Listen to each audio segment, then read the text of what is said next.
গণতন্ত্রের কফিনে সর্বশেষ পেরেকটুকু সে ঠুকে দিয়েছিল। সে আমার নেত্রীকে হত্যা করেছে স্লো পয়জনিং এর মাধ্যমে। নির্ধারিত কোনো বাড়িও তো সে করেন নাই। দেখেন, আমরা বরাবরই শেখ হাসিনার প্রত্যেকটা কথাকে ঘৃণা ভরে প্রত্যাখ্যান করি।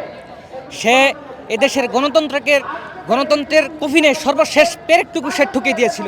সে একটা ডাইনি, সে একটা খুনি। এই শেখ হাসিনাই আমার দেশনেত্রী বেগম খালেদা জিয়াকে ক্যান্টনমেন্টের বাসা থেকে উচ্ছেদ করেছিল, জোরপূর্বক বের করে দিয়েছিল। আর এই শেখ হাসিনাকে এই বাংলাদেশের সকল মানুষ একত্রিত হয়ে 5ই আগস্টে দেশ থেকে বের করে দিয়েছে।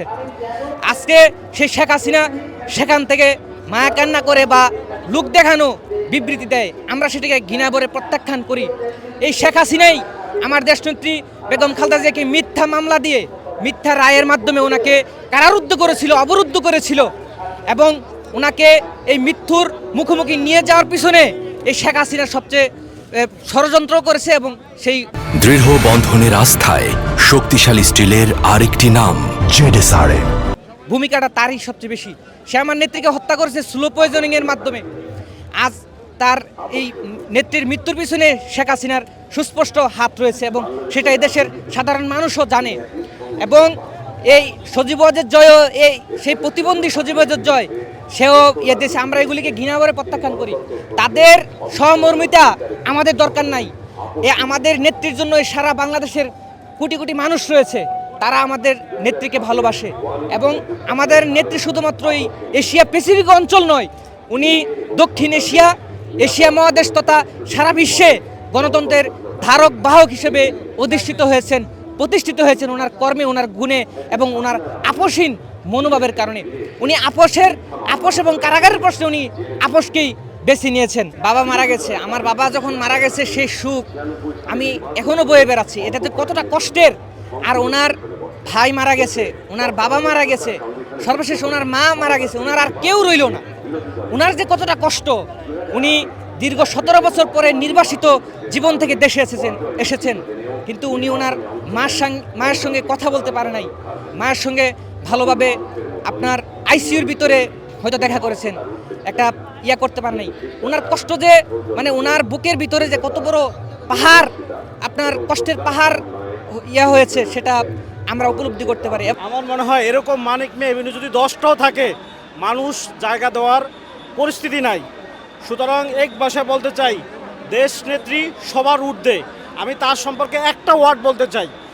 উনি একবার ভারত সফরে গিয়েছিলেন, তখন ভারত থেকে প্রশ্ন করা হয়েছিল আপনার দেশের জনগণ কেন ভারত বিরোধী কথা বলে। উনি তখন একটা কথা বলছিল, আমরা বাঙালি জাতি, আমরা স্বাধীন জাতি, আমরা ছোট হই, কম আয়ের মানুষ হই, কিন্তু আমরা স্বাধীন জাতি, আমরা বীরের জাতি, আমরা মাথা উঁচু করে বলতে শিখেছি। এই কথা বলছিল উনি তৎকালীন সময়। এখন বেগম জিয়া সম্পর্কে যদি আপনাকে আমি বলি, বেগম জিয়া কীরকম ছিলেন? বেগম জিয়া ছিলেন ভারতের আধিপত্য বিরোধী একজন নেত্রী এবং যিনি আপোষহীন ছিলেন দেশের স্বার্থে।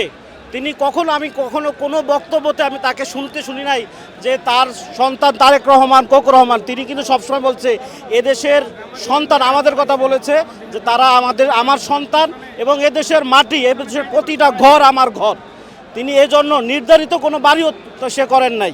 আপনি জানেন, খালেদা জিয়াকে বলে আপনার কোন ভাষায় বলবো, বলার মতো ভাষা নাই। আপনি দেখেন, আমি কিন্তু বিএনপি করি না, আমি কিন্তু অন্য কোনো দলও করি না। আপনি জানেন আমি সাধারণ মানুষ এবং আমরা শাহবাগমুখী আন্দোলন করেছি। আমি জনজোট বিপ্লবী মঞ্চের কেন্দ্রীয় সদস্য। সেই হিসাবে বলি যে শুধুমাত্র এসেছি খালেদা জিয়ার ভালোবাসার কারণে এসেছি।